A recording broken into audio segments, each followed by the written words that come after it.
questions? Anybody have questions? Yes.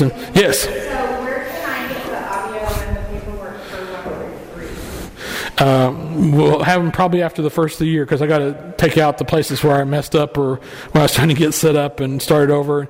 And one of the weeks, week 3, did not record except 27 seconds of it.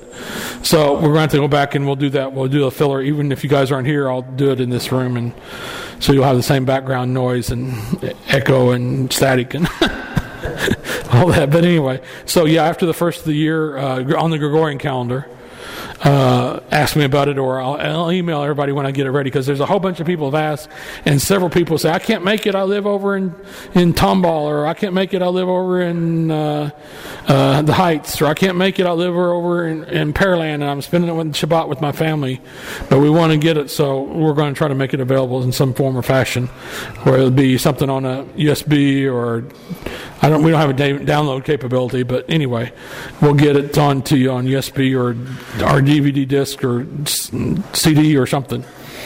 So that's what we'll do. Any other questions? Yes.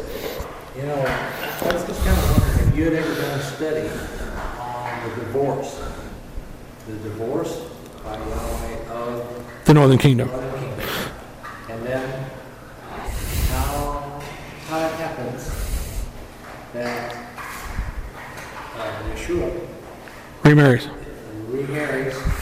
the entire house, remarries the house. Yeah.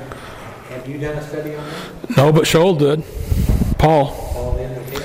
Okay. He figured it out. He was a Torah scholar. Yeah. Studied under the feet of Gamliel and the house of Hillel. But something to think about for the future.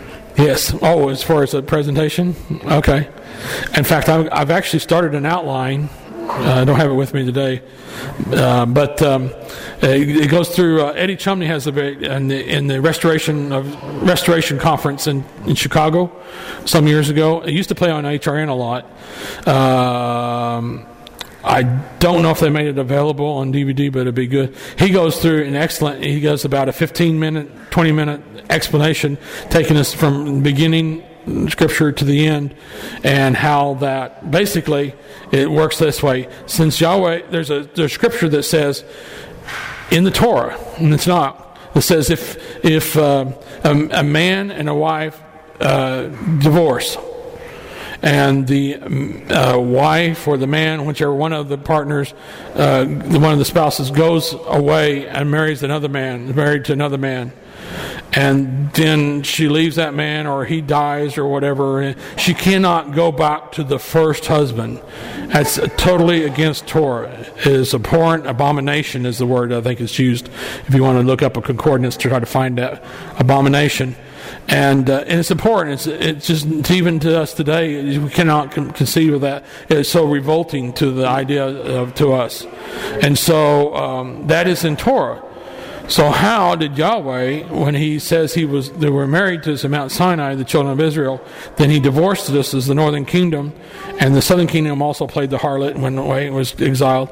And we're still in exile today as the northern kingdom. How does that work? Because he's divorced us, so any breaking his Torah, his own words, if he remarries us in Revelation, the marriage supper of the Lamb.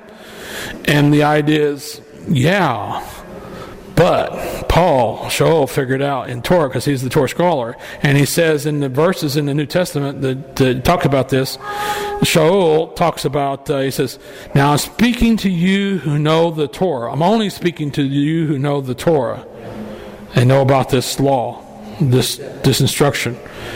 Okay? And he says, I'm speaking to you. I'm not speaking to everybody else who doesn't know the Torah. Okay? Because they wouldn't understand this. But those who do, here's what the deal is. Doesn't Torah also say, and effectively says something to this effect, in paraphrasing, that a man, when he's married to his wife, that the two are only together so long as they both remain alive. And at death, the one that dies, the one that's still living, is released from that covenant, that marriage covenant. Okay, it's not a marriage contract; it's a marriage covenant. Okay, he's released from that vow, I think is the word that he used. And when Yeshua, who was God, who was Elohim, was the Son, was married to him, and whenever he died, that releases the spouse from the rule. Okay? And so, when he's raised again, he's raised a new man with a glorified body. And so, by death, releases you from that vow, frees him from that covenant, that Torah, the commandment, the instruction, and her too. And now he is free. She is free to marry again. And what is it? So it's not a marriage supper of the Lamb in Revelation. It's a remarriage supper of the Lamb in Revelation. And it's a remarriage with a new heavenly, a new spouse, effectively. Okay? In all spoken terms. And Shaul figured this out, and this is in Scripture. I'm not just making this up. Because believe me, I couldn't make it up. I couldn't dream it up on my own or anything. So this is what Shaul or Paul says. Okay, I don't know what's causing that. It's not any of this. Must be static out there on that. All right, any other questions? We're way behind, probably. Okay. We'll save it for next session. We'll have next session questions. All right. My one question is the one you didn't answer. On the email? Andrea. Yes. Let me stop this.